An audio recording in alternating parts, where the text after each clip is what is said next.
banyak teman-teman di universitas swasta yang ya kita kumpul-kumpul ya bercerita terkait dengan bahwa di universitas swasta itu tidak akan pernah setara atau tidak akan pernah mengalahkan, dan bahkan kita akan selalu tertindih dengan universitas-universitas negeri.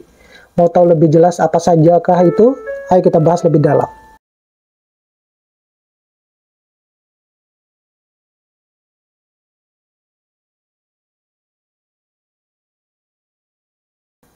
Nah, kembali lagi dengan saya. Kali ini kita akan membahas tentang government university and then private university. Ya, kenapa demikian? Jadi, beberapa teman di universitas-universitas swasta itu menyuarakan bahwa bahkan ini pernah dibahas ya mungkin ya di sosial media mana gitu, persatuan dosen-dosen swasta gitu ya. Kita itu tidak akan pernah mengalahkan, setara, bahkan akan selalu tertindih dengan universitas-universitas negeri di Indonesia. Kenapa demikian? Karena di Indonesia itu terbiasa segala sesuatunya itu dipeta-petakan. Gitu. Pada akhirnya, kita-kita yang ada di swasta itu akan selalu merasa terkucilkan dengan adanya kekuasaan yang dimiliki oleh universitas-universitas negeri. Satu contoh misalnya begini ya, saya tidak habis pikir kenapa pemerintah itu menerapkan sistem dengan penerimaan mahasiswa mandiri yang ada di negeri.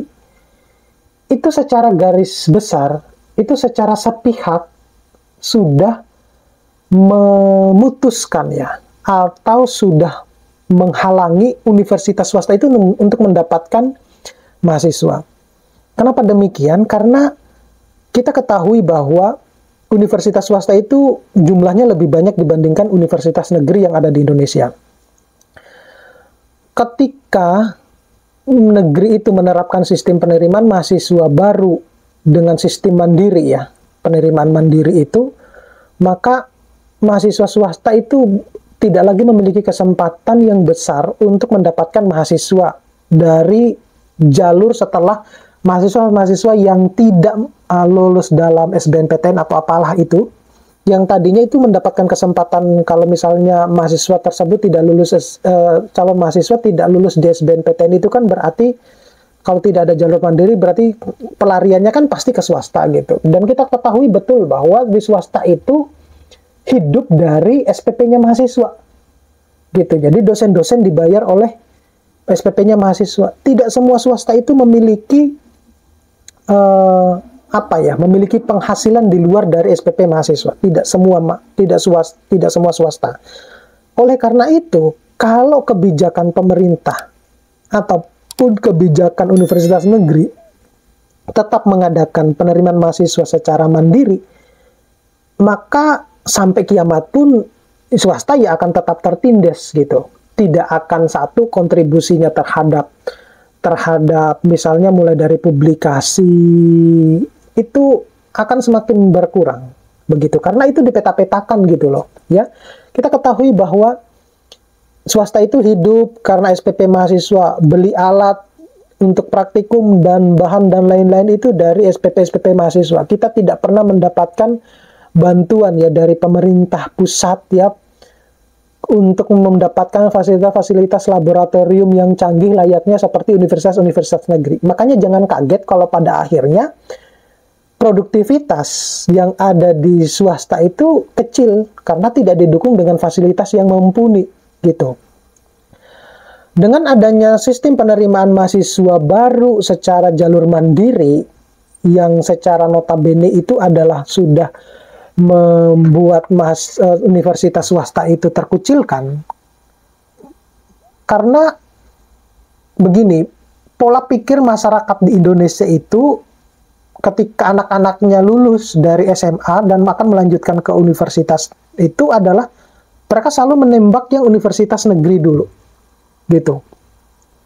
Karena mereka ya kita tidak bisa pungkiri bahwa banyak manfaat yang didapatkan sebenarnya. Ya, tetapi apakah di swasta juga tidak bisa mendapatkan manfaat? Ya sebenarnya dapat ya. gitu. Jadi di negeri itu kan logikanya ya, mereka angkat kaki saja itu calon mahasiswa datang loh, angkat kaki. Berbeda sekali dengan yang ada di swasta. Di swasta itu effortnya untuk mencari mahasiswa itu luar biasa, harus ke SMA, keliling kemana gitu, kemudian dengan sistem pembayaran yang bahkan SPP-nya sudah harus diturunkan demi untuk hidup gitu loh.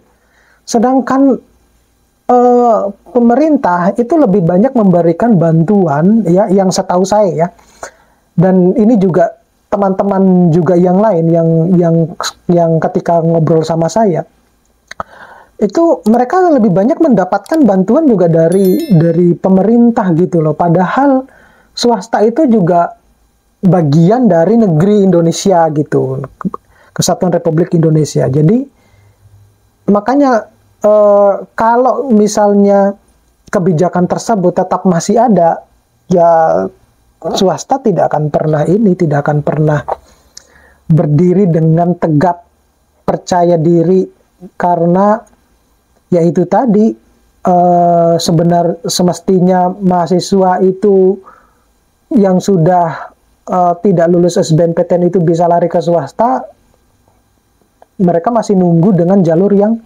mandiri.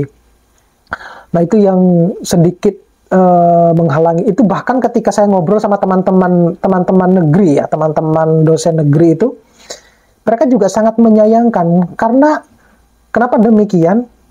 Karena dia tahu betul bahwa kasusnya di kampusnya terkait dengan penerimaan mahasiswa baru melalui jalur mandiri itu tidak dikelola dengan baik.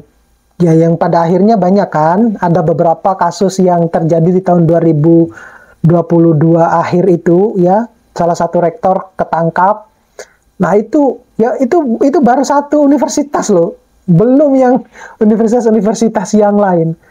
Nah itu kalau memang disidak ya saya nggak tahu, cuma ya kita berpositif thinking lah aja gitu. Tapi saya harap kedepannya pemerintah itu sudah menghapus, ya udahlah sistem penerimaan mahasiswa baru di negeri itu ya satu jalur aja lah, yang itu aja.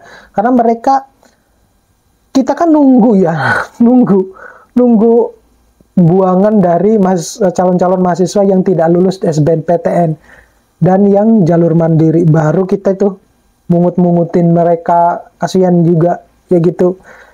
Jadi saya harap kedepannya pemerintah itu lebih memberikan kebijakan itu, ya tentunya ini dihapus lah ya yang jalur mandiri itu, biarkan universitas swasta itu mendapatkan kesempatan untuk mendapatkan mahasiswa juga ya, dari ketika calon mahasiswa tersebut tidak lulus di SBMPTN. Oke, terima kasih, mudah-mudahan ini bisa bermanfaat. Sampai ketemu pada video-video berikutnya. Assalamualaikum warahmatullahi wabarakatuh.